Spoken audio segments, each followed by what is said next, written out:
E antes de mais nada, aqui vai uma advertência aos adoradores de mitos, hein? Esse vídeo aqui, ele tem um conteúdo altamente iconoclasta.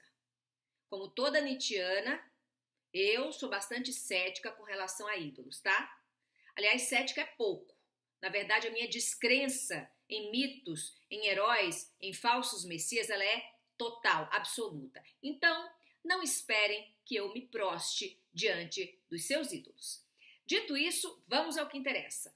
A Polícia Federal foi rápida e foi eficiente para encontrar 4 supostos hackers que teriam invadido os celulares, entre eles o do ministro Sérgio Moro, o do procurador Deltan Dallagnol e também o do economista Paulo Guedes. Esperamos a mesma rapidez e eficiência para a prisão dos mandantes do assassinato da vereadora Marielle Franco e também para a condução coercitiva do suspeito de lavagem de dinheiro e enriquecimento ilícito, o motorista do Flávio Bolsonaro, o senhor Fabrício Queiroz. Estamos aguardando, hein, Polícia Federal?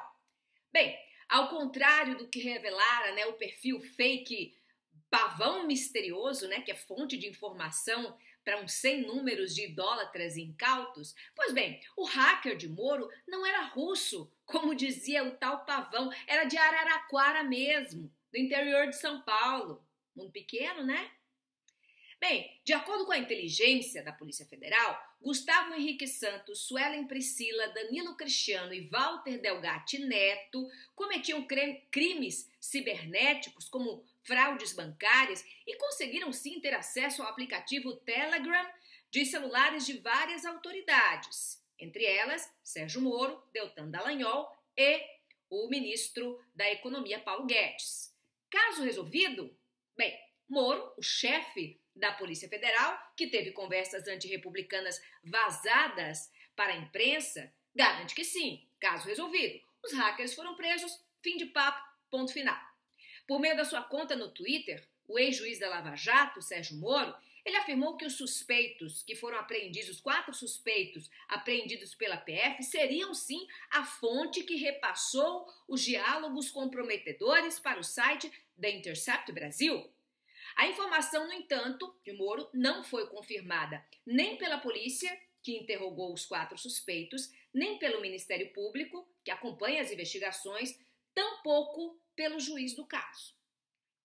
Em resposta a essa ilação do ministro Moro, o jornalista Glenn Greenwald, que publicou as conversas de Moro e Dallagnol, ele disse que a prisão dos supostos hackers não muda as evidências de ilegalidades cometidas pelo ex-juiz em conluio com o procurador da Lava Jato, Deltan Dallagnol. Segundo Glenn, não se deve ter fé cega em investigações promovidas pelo Estado. É preciso manter o ceticismo como um muro bem alto. Bem, o jornalista americano, premiado internacionalmente pela série de reportagens que revelou o esquema ilegal de espionagem do governo americano, Glenn lembrou que, no caso Edward Snowden, os governos dos Estados Unidos e do Reino Unido também tentaram essa mesma tática, essa mesma manobra de Moro, ou seja, despistar a própria má conduta, apontando outros criminosos, disse Glenn Greenwald. O editor executivo do site The Intercept Brasil, Leandro Demore, ele foi além, e ele disse que quem repassou os diálogos vazados de Moro não foram os 4 suspeitos presos pela Polícia Federal. Demore mandou um recado ao ministro. Ele disse o seguinte: num país sério, o investigado seria você.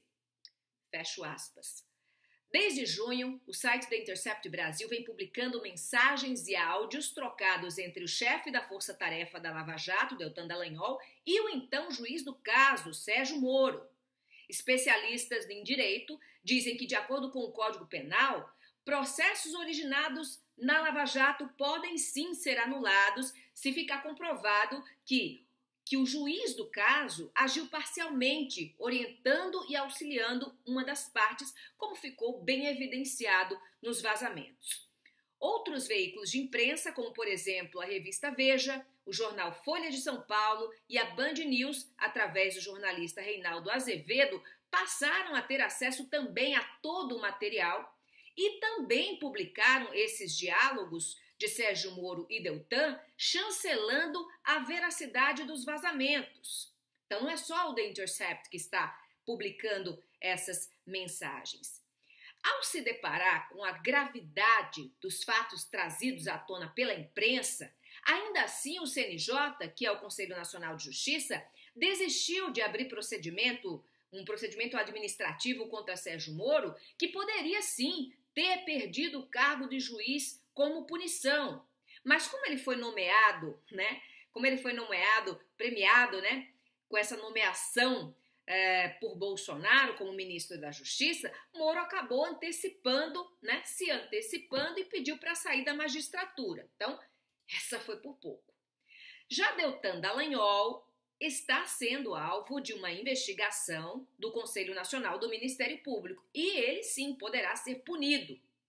Apesar das evidências, ex-juiz e procurador negam a veracidade das mensagens.